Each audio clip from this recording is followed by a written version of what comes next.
Hola, Oltubers. Vamos a hablar hoy de un tipo que se llama Alan Moore.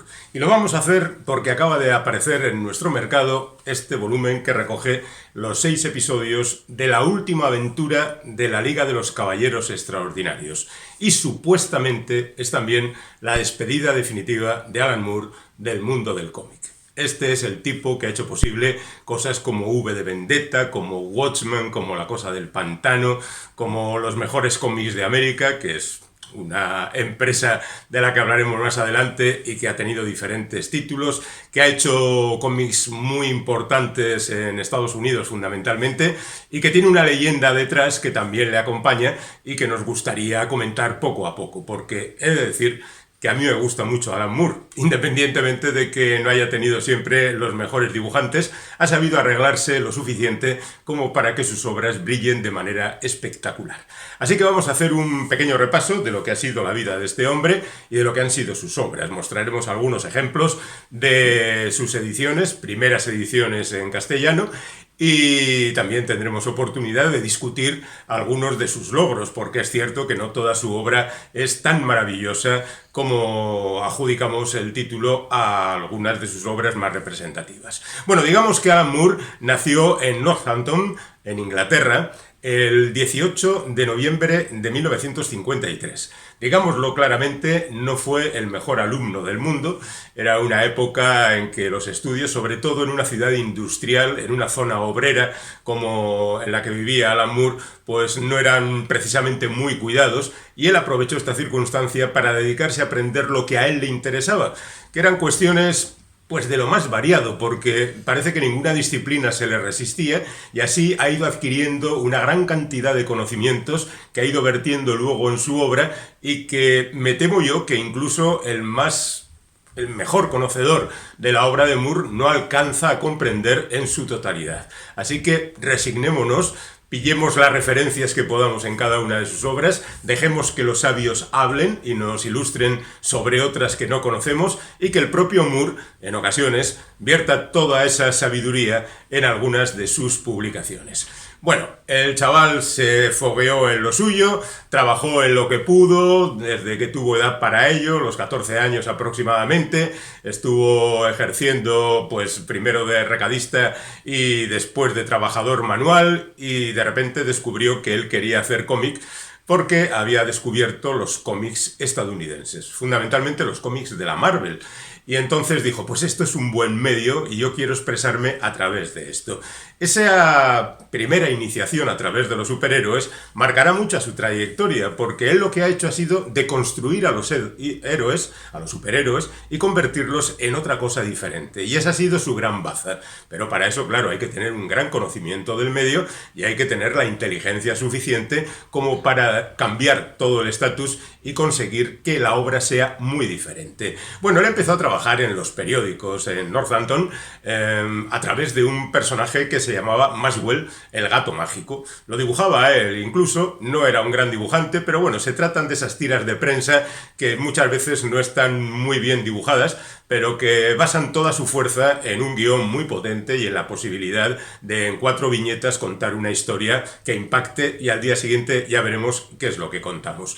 Pero estaba en esas cuando de repente empezó la invasión a Inglaterra por parte de la Marvel. Creó la división Marvel UK y a partir de ahí muchos creadores británicos se pusieron a trabajar a las órdenes de la todopoderosa Marvel estadounidense. Es cierto que la mayor parte de los personajes y de las obras que nacieron de este empeño no fueron muy allá, pero hubo algunas que perduraron, por ejemplo, incluso alguna que creó el propio Alan Moore. Bueno, aquí digamos que justamente trabajando ahí, trabajaba también para las revistas inglesas como Warrior, por ejemplo, que daría pie a 2 de sus obras más famosas, donde ya por supuesto era solamente guionista, o 2000 AD.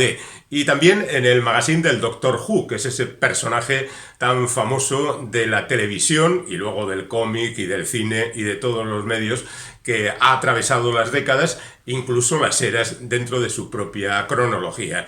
Y bueno, pues incluso llegó a trabajar para el semanal de Star Wars, donde creó algunas historias, quizá no memorables, pero ahí quedan. Lo importante en esa fecha, y lo que ha quedado fundamentalmente de la Marvel en Inglaterra, ha sido su creación del Capitán Britannia. No es una creación propia, el personaje ya existía, pero como siempre, en el caso de Alan Moore, consiguió dar una vuelta importante al personaje, creó una mitología en torno a él, contó con la colaboración de un excelente dibujante como es Alan Davis, que también se pasó después al trabajo con Marvel en Estados Unidos, e hicieron 4 volúmenes que después fueron continuados por otra gente, otros guionistas y otros dibujantes que también aparecerían después en el mundo de la Marvel estadounidense o en la DC, donde acabaría la mayor parte de los creadores británicos, como es el caso de Jamie Delano. Por aquel entonces también trabaja en el Juez Dredd, que es otro personaje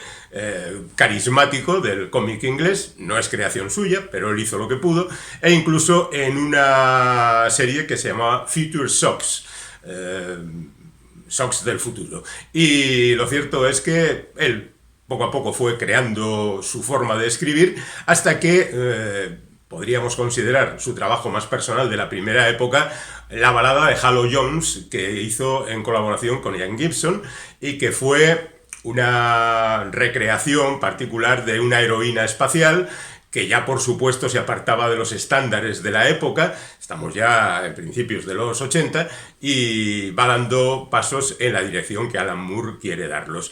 Y en eso llegamos a 2 series, esas 2 series que decía, nacidas en la revista Warrior. Una es Marvelman.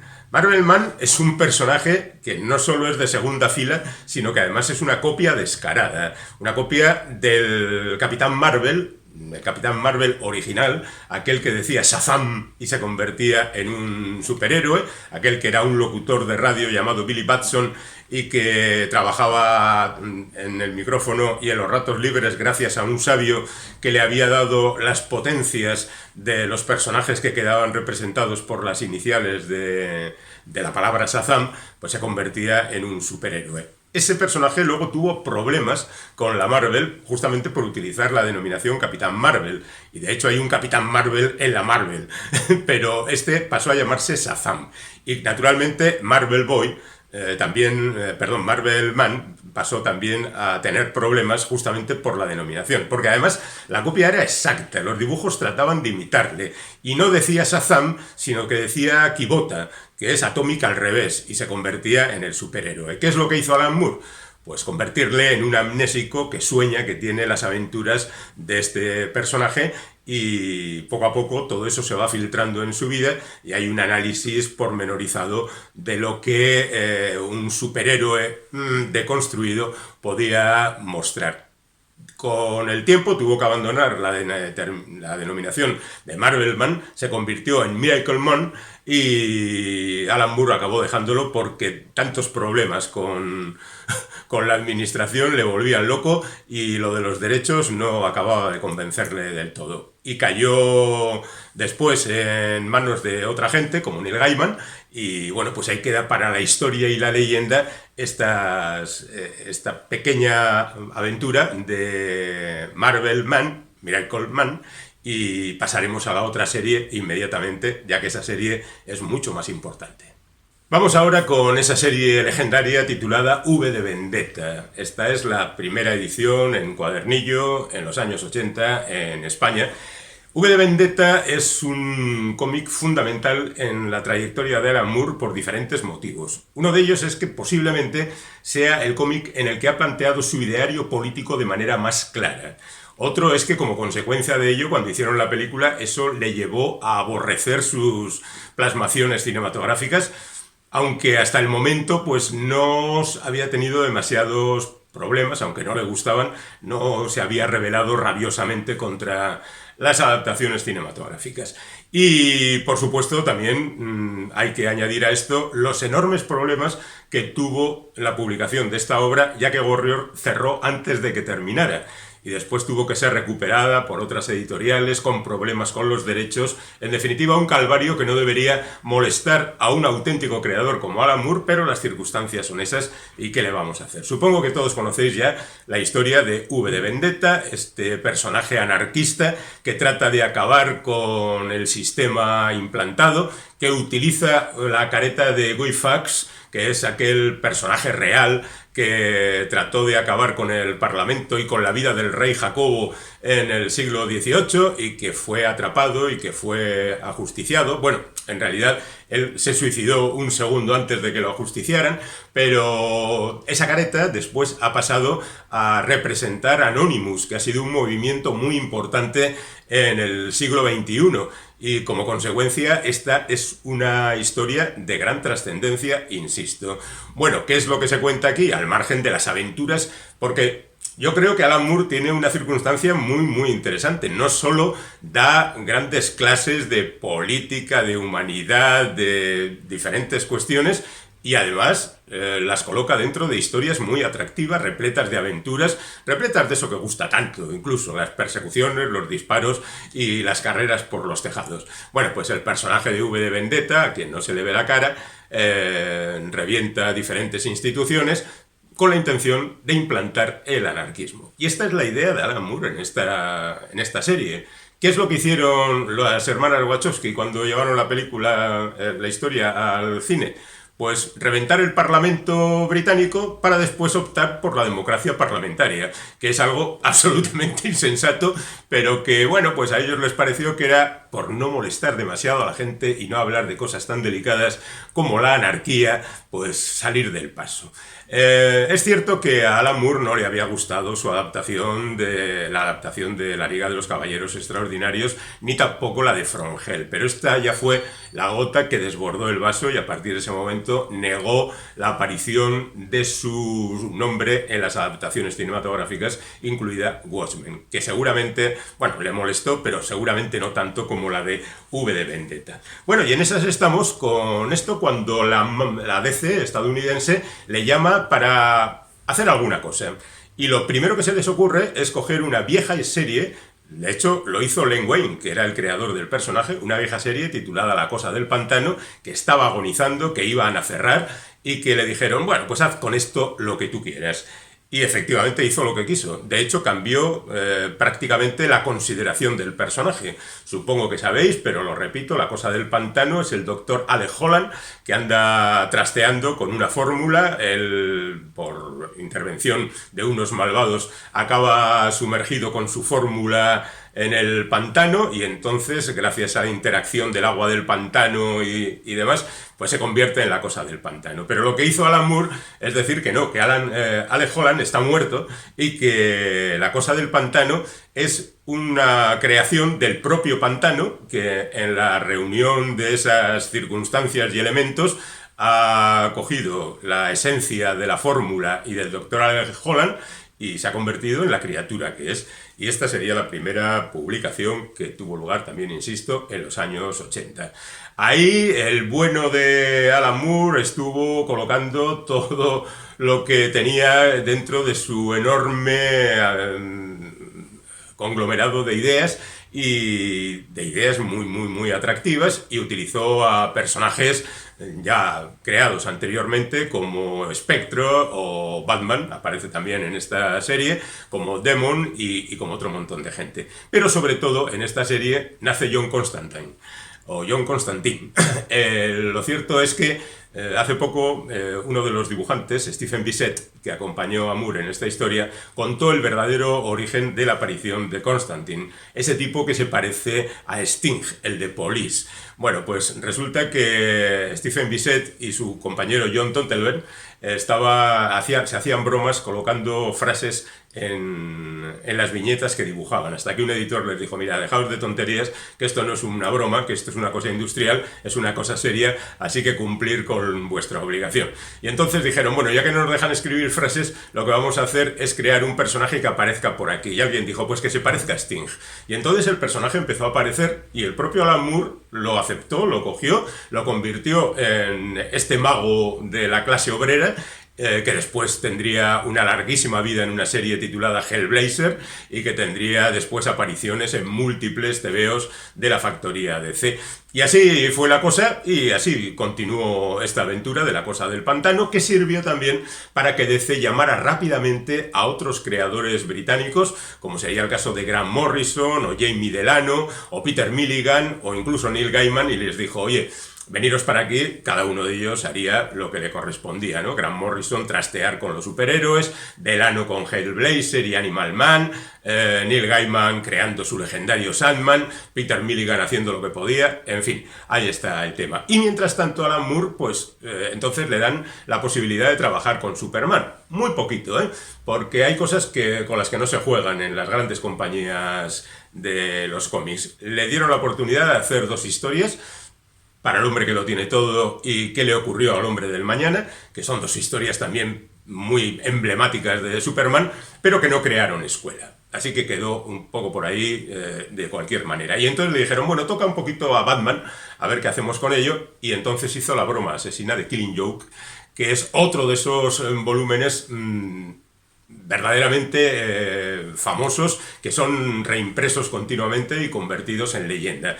Yo debo reconocer que a pesar de la fantástica imagen de Brian Boland en este cómic, a mí no me acaba de convencer demasiado. Ya sé que plantea esa dicotomía entre las 2 caras de una moneda, Batman el Joker y todo eso, pero me parece un cómic extremadamente cruel para acabar con las risas entre los 2 personajes, la cara y la cruz.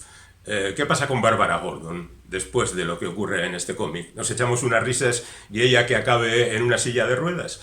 Bueno, pues en definitiva, a mí particularmente no me parece esa obra maestra que es. Igual es porque me dio el día sensible ese día y acabé en esto, ¿no? Y después de eso llegaría Watchmen. Watchmen, aquí tenemos la muestra, pero no voy a hablar nada de Watchmen porque tenemos en este canal un vídeo titulado Todo Watchmen, donde analizamos la serie original, el Before Watchmen, que son una serie de series de cómics, por supuesto la película, por supuesto la serie de televisión y por supuesto también el Reloj del Fin del Mundo, que sería la secuela de todo esto. Así que Watchmen queda aquí apartado porque no tiene demasiado sentido. Y mientras tanto, pues hizo otras cosas como El Crepúsculo de los Superhéroes, que nunca acabó de cuajar, cuyas ideas después pasaron a formar parte de esa otra obra titulada Kingdom Come, que hizo Mark Waid. El propio Mark Waid reconoce que se basó en las ideas de Alan Moore para sacar adelante esta famosa obra,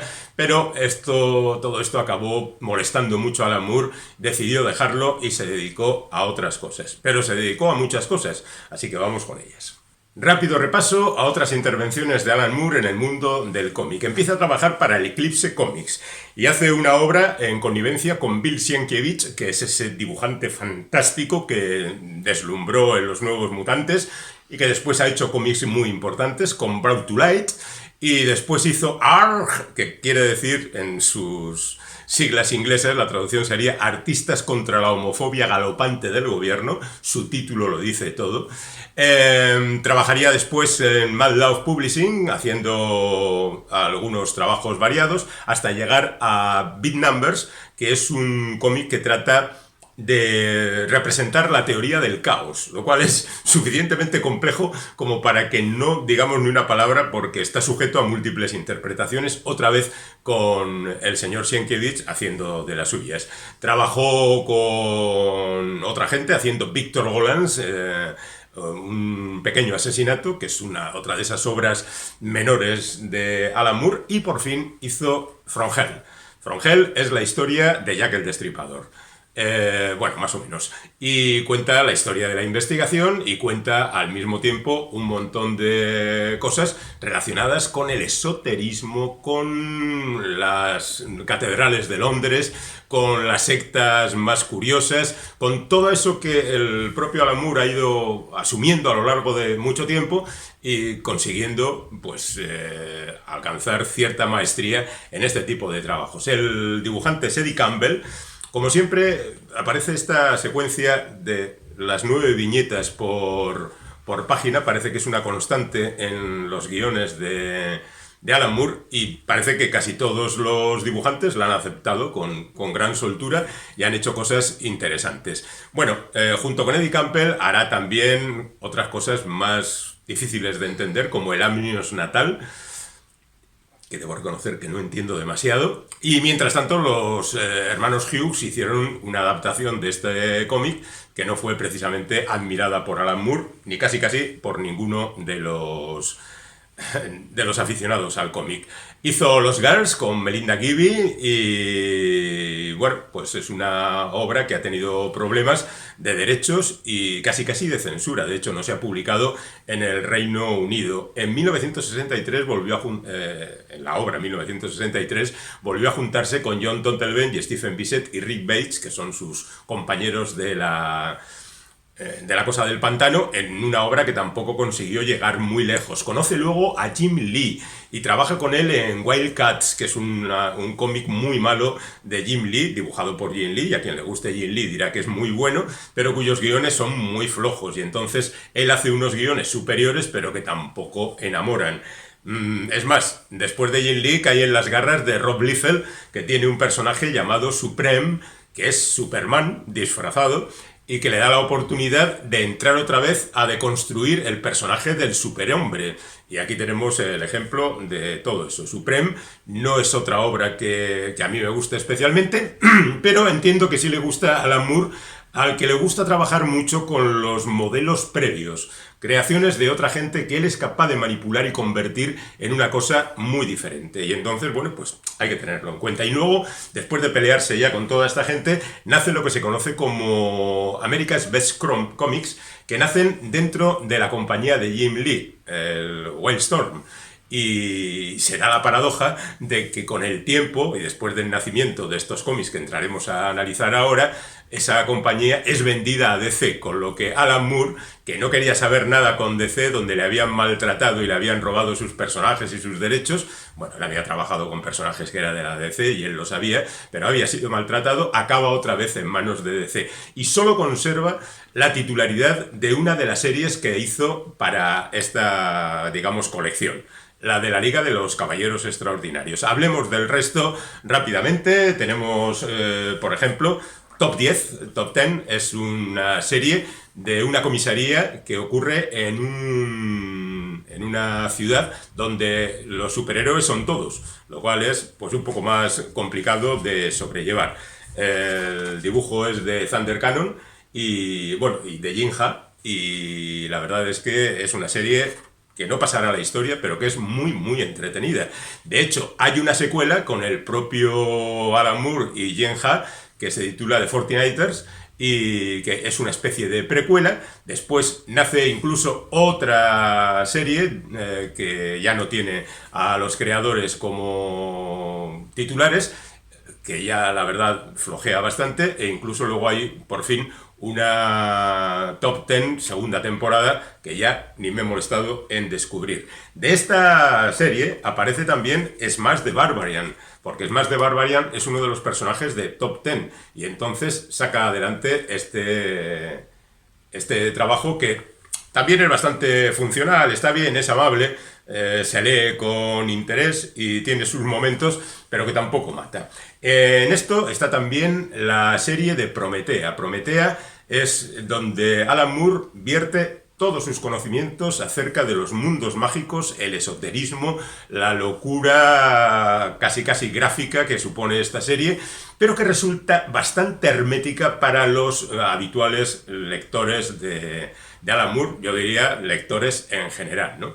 Y lo cierto es que, bueno, pues la cosa funcionó durante unos cuantos números, los lectores lo fueron abandonando poco a poco y queda solo ese monumento que gracias al dibujante se construyó en todo esto. Y luego finalmente tenemos una serie que se llamaba Tomorrow Stories, que imitaba a las viejas revistas de cómics con pequeñas historias de de variada condición. Teníamos, por ejemplo, a un niño que construía cosas científicas apasionantes. Teníamos, por ejemplo, a Grey Seed, que es el típico vengador que va cubierta la cara, incluso la imagen era semejante a la sombra, el personaje de los Pulps, que tuvo incluso una carrera después, posterior, con Rick Bates, que es un amigo de Alan Moore, y que pues continuó con una miniserie. Teníamos gente que más o menos representaba a esas historias pulp en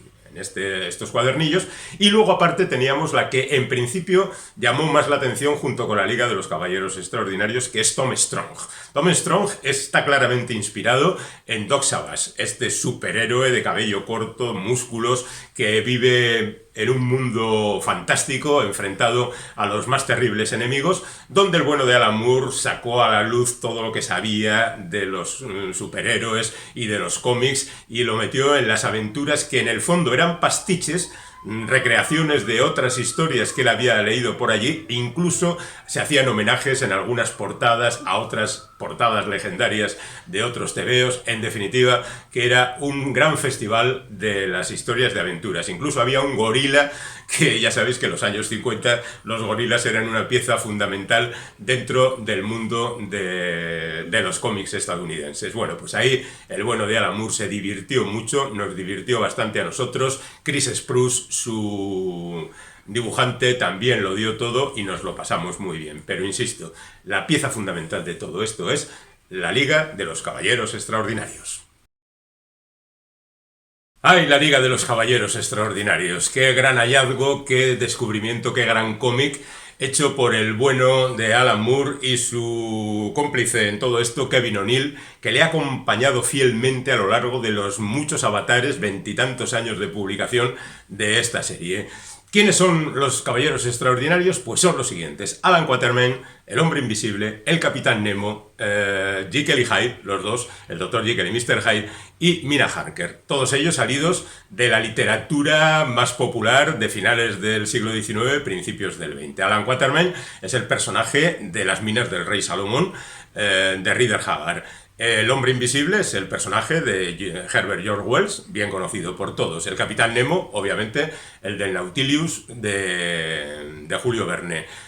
Dr. Jekyll y Mr. Hyde es el personaje, o los personajes, deberíamos decir, de Robert Louis Stevenson. Y Mina Harker es uno de los personajes del Drácula, aquel a quien Drácula convierte en vampira, lo cual le viene muy bien al bueno de Alan Moore para lanzarse a la aventura de convertir a un personaje en eterno, porque los vampiros no mueren.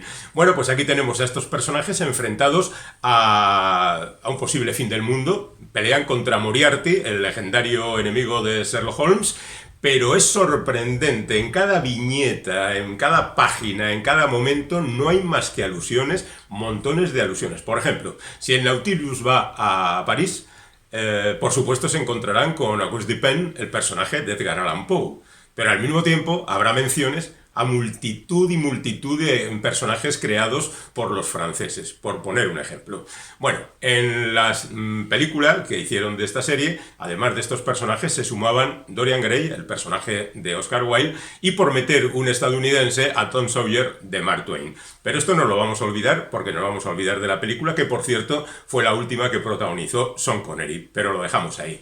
Bueno, pues esta primera serie es, ya digo, una auténtica maravilla, que transcurre en 6 tebeos de dimensiones normales y que, bueno, nos dejó absolutamente fascinados por sus múltiples sugerencias, por su sentido de la aventura, por todo lo que nos ha hecho vivir y lo fantástico que ha resultado todo. Tenemos la segunda serie de la Liga de los Caballeros Extraordinarios. ¿Qué es esto? Pues digamos que en esta ocasión nuestros personajes extraordinarios se enfrentan a los marcianos de Herbert George Wells en la Guerra de los Mundos. No es tan buena como la primera, porque allí también estaba el factor sorpresa del descubrimiento, pero es muy, muy, muy interesante. Por cierto, debo decir que en la parte final de cada número se incluyen, además de anuncios variados, textos donde el bueno de Alan Moore repasa absolutamente todos los personajes pulps de la historia. Gente que no conocemos ni de lejos y que él domina perfectamente. Otra cosa es que debería quizá decir de dónde lo saca, quiero decir, el origen, los autores, las novelas donde aparecen, y en eso él se calla tranquilamente. Después de esto se publica una trilogía, la trilogía del siglo, que es 1910, 1969, 2009. Esta serie parece que no gustó tanto a los seguidores. Yo debo reconocer que me lo he pasado muy bien con ellos y que aquí las cosas cambian un poco porque, por ejemplo, Alan Quatermain ha muerto ya, el Capitán Nemo agoniza, pero hay otros personajes que permanecen, como por ejemplo Mina Harker, que es inmortal porque es vampira, y aparece Gianni Nemo, que es la hija del Capitán Nemo. Habrá luego incluso nietos del Capitán Nemo. Aparece Alan Quatermain, hijo, que también consigue la inmortalidad gracias a descubrir el lago de Ayesa. Ayesa estuvo liada con su padre. Ayesa es la protagonista de Sí, de Rider Haggard, que tuvo una aventura con Alan Quatermain y que es también inmortal. De hecho, es una de las enemigas de la Liga de los Caballeros Extraordinarios. Bueno, pues, en definitiva, que esta gente forma una nueva remesa de caballeros extraordinarios, incluyendo a gente como Carnacki, el investigador de lo imposible, de Hop Hobson. Aprovecho para decir que tenemos por ahí un vídeo hablando de los detectives de lo sobrenatural, principalmente John Connolly, pero otros entre los que está Carnacki. Y después aparece Mycroft Holmes, que es el hermano más listo de Sherlock Holmes. Aparece un Bond, aparece Orlando, el personaje de Virginia Woolf, que también es inmortal y que va cambiando de sexo, y que son unos personajes que van a seguir con nosotros durante mucho tiempo. Por ordenarlo cronológicamente, no en orden de publicación, digamos que iría primero el 1910 de la trilogía del siglo, después iría el Dossier Negro, no, el Dossier Negro todavía no, iría primero Nemo, que forma parte de una trilogía con la hija del Capitán Nemo, Corazón de Hielo sería lo primero, y después Nemo, Las Rosas de Berlín, en plena Segunda Guerra Mundial. Después iría el Dossier Negro, donde nuestros héroes se enfrentan a la Guerra Fría y aparece, por ejemplo, un trasunto de James Bond haciendo de acosador al que le da una lección Mina Harker, simplemente con la mención de he tenido un asuntillo en Jamaica. Recordad que la primera película de James Bond contra el Doctor No tiene lugar en Jamaica. Bueno, pues este tipo de referencias son las que nos vuelven locos de Alan Moore. Después de todo esto tendríamos el 1969, donde esta gente está metida de lleno en el gran momento de la música. Después tendríamos Nemo, Río de Fantasmas, donde termina la aventura, muere ya, un spoiler, que muere la hija del Capitán Nemo, pero todavía sobreviven la estirpe, y por supuesto continúan Orlando y continúa Mina Harker, y esto llegaría a 2009, el final de la trilogía, donde estos personajes siguen adelante enfrentándose a diferentes malvados. Bueno, toda esta parte a mí me parece salvable. Hay quien la trilogía del siglo la considera un bajón, pero a mí me parece que está muy bien. No es como la primera serie, pero está bien. Y llegamos así a La Tempestad, porque Próspero, el protagonista de La Tempestad de Shakespeare, es un personaje que ha ido apareciendo en el resto de las historias.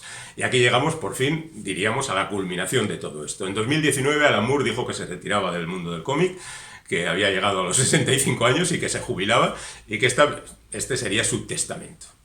Pues nos hagas un testamento muy discutible, porque la verdad es que todavía no consigo entender este cómic.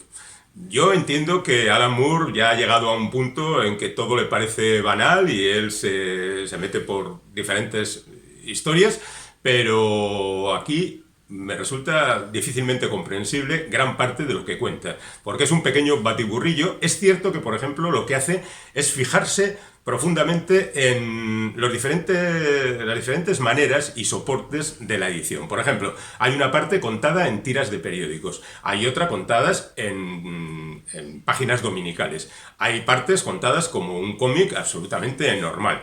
Hay además una serie de otros superhéroes que equivaldrían a las 7 páginas de Spirit, por ejemplo, de Will Eisner. Ese tipo de publicación, ¿veis? Blanco y negro, 3D, Hay de todo en y partes de texto, hay de todo en este álbum, pero no estoy seguro de entender muy bien lo que cuentan. Me lo voy a leer otra vez porque solo he tenido una lectura superficial que me deja así un poco, de momento, pues preocupado, ¿no? Porque no entender a Alan Moore de verdad es uno de los fracasos de la vida de cualquier individuo aficionado a los cómics. Por supuesto, el bueno de Alan Moore también ha escrito alguna novela, Jerusalén, por ejemplo, un tocho de 700 y pico páginas que no voy a leer. Ha escrito Providence, ese acercamiento a la figura de Howard Phillips Lovecraft, que tampoco es lo mejor que ha escrito. Pero debemos reconocer que estamos ante un titán, un auténtico gigante, alguien que nos ha hecho disfrutar mucho y que sobre todo nos ha permitido ver que incluso jugando con materiales tan de derribo como es el mundo de los superhéroes, se pueden hacer obras maestras y dejarnos auténticamente fascinados.